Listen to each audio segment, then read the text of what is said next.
दोस्तों, जब से इजराइल ने बमबारी करी है दोहा में, आपको पता है वहां पे हमास का एक हेडक्वार्टर था, हमास का ऑफिस था, और उधर बमबारी करी है, तब से काफी हड़कंप हो गई है। क्यों? क्योंकि जब तक ईरान, जो कि एक काफी हद तक even amongst the Muslim countries, specially Arab Muslim countries में एक पराया स्टेट माना जाता था, इन द सेंस कि ईरान से ज्यादा कोई भाईचारा लोगों का नहीं था, जब तक वहां पे बम गिर रहे थे तब तक ठीक था। पाकिस्तान थोड़ा बहुत कुछ कह देता था, लेकिन अरब देशों ने कभी कुछ बयान दे दिया, इसके अलावा दे वर नेवर इन्वॉल्व्ड। आप सीरिया में बॉम्बिंग करिए, आप यमन में करिए, आप लेबनान में करिए, आप फिलिस्तीन में करिए, everything was so far acceptable. There were murmurs of you know और some slight objections, but nothing very major. लेकिन कतर पे जब से बमबारी हुई है तब से पूरा अरब वर्ल्ड हिल गया है। उसका कारण है, पहली चीज, यहां पे भी दोस्तों फर्क है अमीर और गरीब का। सीरिया के पास पैसे नहीं है और कतर के पास इतने पैसे हैं कि खत्म होने का नाम नहीं ले रहे।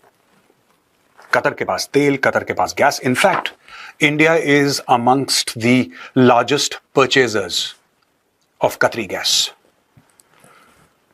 तो भाई, कतर के ऊपर जब बम गिरे तो पूरी अरब दुनिया हिल गई और जीसीसी ने एक बैठक बुलाई। ये बैठक हुई 15 सितंबर को। ये बैठक हुई दोहा में, और यहां पे Saudi Arab, United Arab Emirates, Kuwait, Oman, Qatar और बहरीन, सबके सब मुस्लिम देश और सबके सब बहुत अमीर देश, सबके सब तेल और गैस वाले देश। अब इन्होंने बोला किया, एक ना एक रिस्पॉन्स इजराइल को देना पड़ेगा। कारण यह है कि जब तक ईरान पे हो रहा था तब तक ठीक था, और उसका भी एक कारण है। कारण यह दोस्तों कि ईरान के ऊपर जो बमबारी हुई, ईरान ने इन सब की नाक में दम कर रखा है। ईरान जो है वो दोस्तों आतंकवादी पालता है, लोगों को मोटिवेट करता है, पैसे देता है, ट्रेनिंग देता है, दुनिया भर में अपने आतंकी भेजता है। और मुझे नहीं लगता कि मिडिल ईस्ट में कोई भी ऐसा देश है जिसके खिलाफ ईरान के आतंकियों ने या तो वहां पे उन देश में बेस बनाया ना होगा, या फिर वहां पे कोई हमला ना करा होगा, या उसको दबाव में न डाला होगा। चाहे आप सऊदी अरब ले लीजिए, चाहे आप यूएई ले लीजिए, चाहे कतर ले लीजिए, जॉर्डन ले लीजिए, हर जगह ईरान के जो टेंटिकल्स हैं through terrorist outfits like Hamas, Hezbollah, Houthi और भी दर्जन भरे। तो जब ईरान के ऊपर हो रहा था तब तक किसी ने कुछ नहीं बोला। अब आप मुझे यह बोलेंगे कि मेजर साहब, स्टोरी तो ऐसी है कि फिर अगर ईरान को मारा या ईरान के ऊपर कार्रवाई करी क्योंकि वो हिजबुल्लाह और हमास को पालता है, तो हमास को तो कतर ने भी पाला है। फिर जो इजराइल ने करा वो गलत कैसे हो सकता है? दोस्तों, जो इजराइल ने करा, मैं उसको गलत नहीं बोल रहा हूं। I am not saying what Israel did was wrong. All I am trying to say is that 2012 में, ये बात मैं पहले भी डिस्कस कर चुका हूं, 2012 में अमेरिका ने कतर को रिक्वेस्ट करा था कि प्लीज आप एक जगह दीजिए और हमास को बोलिए कि अपना हेडक्वार्टर दोहा में बनाएं, एक छोटा सा ऑफिस बनाएं। कारण क्या था? क्योंकि अमेरिकन बेस है बहुत बड़ा, एक अमेरिकन बेस है दोहा में, काफी बड़ा सा बेस है, और अमेरिकन का वहां पे आना जाना है। तो कहते थे कि ऑफलाइन, ऑफ द रिकॉर्ड, अगर हमें कभी हमास से बात करनी पड़े तो we can do it through the state of Qatar. आपको यह भी पता होगा कि तालिबान का ऑफिस भी दोहा में है। तो ऐसी 4-5 ऐसी ऑर्गेनाइजेशंस हैं जो कि प्रोस्क्राइब्ड, आप उनको कह सकते हैं, या आप टेरर ऑर्गेनाइजेशंस कह सकते हैं। तालिबान को मैं प्रोस्क्राइब्ड बोलूंगा क्योंकि काफी लोगों ने उसको एक तरीके से बैन कर रखा है, उसके ऊपर सैंक्शंस लगा रखे हैं, और Hamas is definitely a terror organisation. तो ऐसी मिलीजुली ऑर्गेनाइजेशंस के दफ्तर हैं वहां पे दोहा में। अब दोस्तों ये कह रहे हैं कि हो सकता है आर्म्ड रिस्पॉन्स भी दें और ये सब करें। बीच में पाकिस्तान भी कूद कर आया कि हम आपके साथ खड़े हैं, मुसलमान दुनिया के साथ खड़े हैं, लेकिन इस इजलास में, इस मीटिंग में पाकिस्तान को इनवाइट नहीं करा। Pakistan is the only Muslim country with nuclear weapons. लेकिन ये जो जीसीसी की कंट्रीज हैं, सऊदी अरब है, कतर है, बहरीन है, यूएई है, वगैरह वगैरह, इन सबको पाकिस्तान की नीयत के बारे में दोस्तों पता है, ये भली भांति परिचित है। पाकिस्तान को कोई इंटरेस्ट नहीं है, पाकिस्तान को ना इजराइल में इंटरेस्ट है, ना मुसलमान देशों में इंटरेस्ट है, पाकिस्तान को पैसे में इंटरेस्ट है।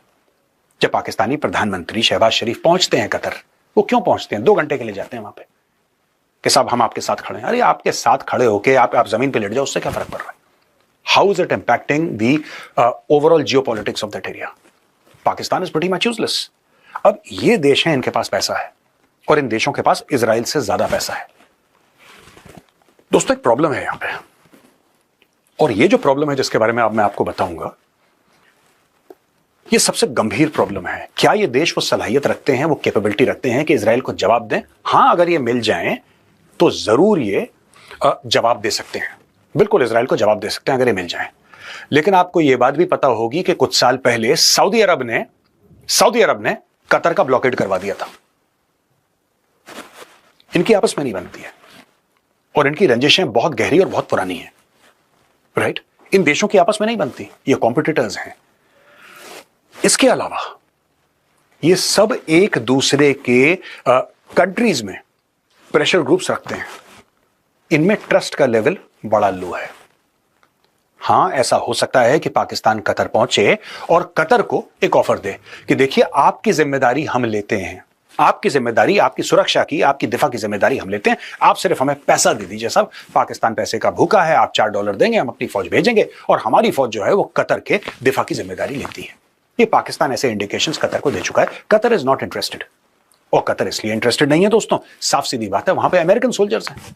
जहां पे यूनाइटेड स्टेट्स ऑफ अमेरिका है, जहां पे उसके जहाज हैं, उसके मरीन्स हैं, उसकी एयरफोर्स है, पाकिस्तान जैसी फटी पुरानी फौज का क्या करना उन लोगों ने।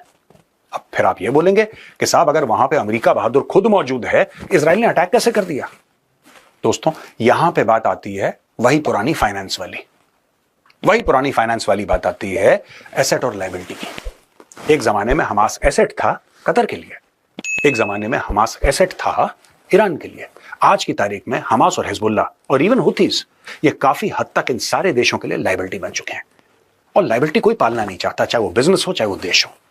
Nobody wants a liability. अब दोस्तों यहां पे डिफेंस पैक्ट की बात हो रही है। The GCC countries have formed a defence pact to address the security concerns of the member states, और secretary general of GCC Jasim Mohammed अब्दुलवी इसने बोला है कि साहब हमारे रिश्ते यूएसए के साथ बड़े अच्छे हैं और हम ये चाहते हैं कि यूएस इसमें हमारी मदद करे। आपके पास दुनिया भर का तेल है, दुनिया भर का पैसा आपके पास है, आप यूएसए से क्या आप पैसा फेंकिए, हथियार खरीदिए, अपनी एक फौज बनाइए। सऊदी अरब के पास तो है, एक इंटरनेशनल कोएलिशन है ऑफ मुस्लिम कंट्रीज।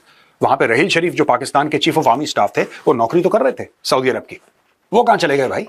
दूसरी एक और चीज है यहां पे, Turkish president Recep Tayyip Erdogan urged Arab and Muslim leaders to apply economic pressure. देखिए कोई लड़ाई झगड़े की बात नहीं कर रहा है यहां पे, इजराइल बम मार रहा है, ये कहने के apply economic pressure. Egyptian President Abdel Fattah al-Sisi said the heinous attack on Qatari territory is a grave violation of international law. I say to the people of Israel that what is happening now is sabotaging the existing peace agreements. Malaysian Prime Minister Anwar Ibrahim meanwhile stated that condemnations will not stop the missiles, declarations will not free Palestine. He pressed for strict sanctions and the suspension of diplomatic and commercial relations with Israel. Iranian President Masoud Pezeshkian, ये तो अपना bill फाड़ रहा है Pezeshkian, इससे कोई ना पूछ रहा ना कुछ कर रहा है, ये बीच में अपना बिल फाड़ रहा है। देखिए कोई भी हमले की बात नहीं कर रहा, इसमें कोई भी मुस्लिम देश है उसने ये नहीं बोला कि मिसाइल का बदला मिसाइल है, किसी ने ये नहीं बोला कि ईंट का जवाब पत्थर है। ये जो डिफेंस पैक्ट है, ये डिफेंस पैक्ट भी जो बात कर रहा है ना, सैंक्शंस लगा दो, ठीक है, तेल मत दो। कैसे तेल नहीं दोगे यार? तुम 10 बार तेल दोगे, सऊदी अरब तेल देगा, इजराइल यूएस से ले लेगा, इजराइल जो है कनाडा से ले लेगा। अगर किसी भी अरब देश को यह गलतफहमी है कि सिर्फ तेल हमारे पास है, सॉरी बॉस, जिसके पास पैसा है तेल तो कहीं से निकल जाएगा यार। तेल दुनिया में बहुत देशों के पास है, वेनेजुएला के पास तेल है भाई, ठीक है, उससे वो लोग खरीदते नहीं, अलग बात है, लेकिन अमेरिका के पास तेल है। America will be more than happy to supply Israel with all the oil that it needs. Canada will be more than happy, Canada के पास तो भंडार है तेल का, गैस का, Canada will be more than happy to supply. यहां पे nuclear missile, Netanyahu said that Iran's aggression and nuclear ambitions are core regional threat. अब यहां पे फिर बात आ गई कि नेतन्याहू ने क्या बोला और कतरियों ने क्या बोला। मैं सिर्फ एक बात, with all due respect to the Qataris, we have an excellent relationship with that country. हमारा बहुत अच्छा रिश्ता है उनके साथ, हम उनके बहुत सारी गैस खरीदते हैं और हम अपना जो टोटल रिश्ता है कतर के साथ वो बढ़ाना भी चाहते हैं। और मैं ये भी जानता हूं कि अगर वहां पे हमास का ऑफिस है, वो इसलिए है क्योंकि अमेरिकन ने कतरियों को बोला था कि प्लीज आप अलाउ करिए, अमेरिका की रिक्वेस्ट थी, कतरीज ने बोला ठीक है अगर आप चाहते हैं तो they can use our land for that. ये सारा का सारा जो कलेश है दोस्तों, these problems are started by the United States of America. मैं कतरी गवर्नमेंट से एक रिक्वेस्ट करना चाहता हूं through this video as a citizen of India. We have all the respect for you and your country, and we want that India and Qatar relations, you know, they expand into something that is truly phenomenal. The volume of trade must increase and everything else between Qatar and India. You know, जब हमारे 8 navy के veterans को वहां पे सजाए मौत सुनाई गई थी, तो then Prime Minister Modi requested the Emir of Qatar and he graciously agreed to free them. And yes, we are thankful to Qatar.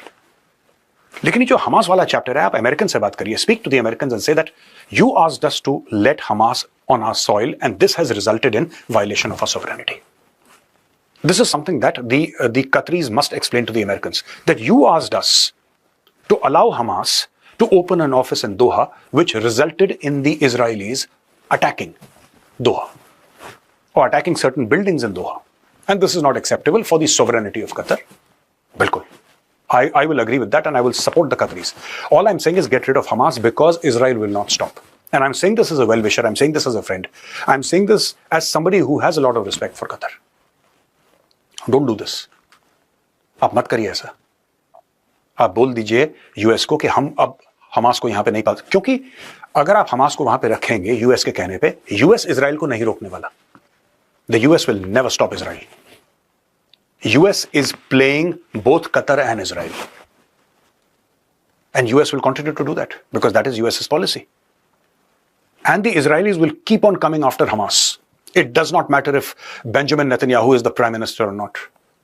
What the Hamas terrorists did on 7th of October, Israel will never forget, even after 10 years, 20 years, 30 years. They will keep on coming after Hamas. Wherever there is a Hamas guy alive, the Israelis will come after him. It's not going to stop. So my request to the Qatari government is, just throw out these Hamas people. Wherever they want, they can go. You don't need Hamas in your country. Your country is a progressive country. Your country is a rich country. It's culturally rich. You supply oil to so many countries. You supply gas to so many countries. You're a respected country. Do not let Hamas build a base there. Either you are convinced that Hamas should have a base there. That's a separate thing. You have done it because in 2012, the Americans requested you to let Hamas in. And these are the same Americans who asked the Israelis to bomb. So the Americans are playing both ways. And the Israelis will not stop. They will keep on hammering Hamas wherever they find Hamas. It does not matter. For the Israelis, it does not matter where Hamas is. In whichever country they find Hamas operatives, they're going to go after them. This time they've gone after Hamas operatives in Doha. So this is my request. And you know the GCC and everybody, you know the threat that Hamas poses. Please do not allow Hamas, presence in your countries. It's going to be damaging for your countries. Just throw them out. मैंने आपको बोला ना कि America is playing both ways. जब ये GCC की meeting चल रही थी और जब सब लोग मिलकर कंडेम कर रहे थे इजराइल के एक्शन को, तब सेक्रेटरी ऑफ स्टेट अमेरिका का मार्को रूबियो इजराइल में बैठा था. वो बैठा था इजराइल में और इजरायलियों के साथ बैठ के आमने सामने उसने कतर में जो बमबारी हुई उसके बारे में कुछ बोला ही नहीं. He said absolutely nothing.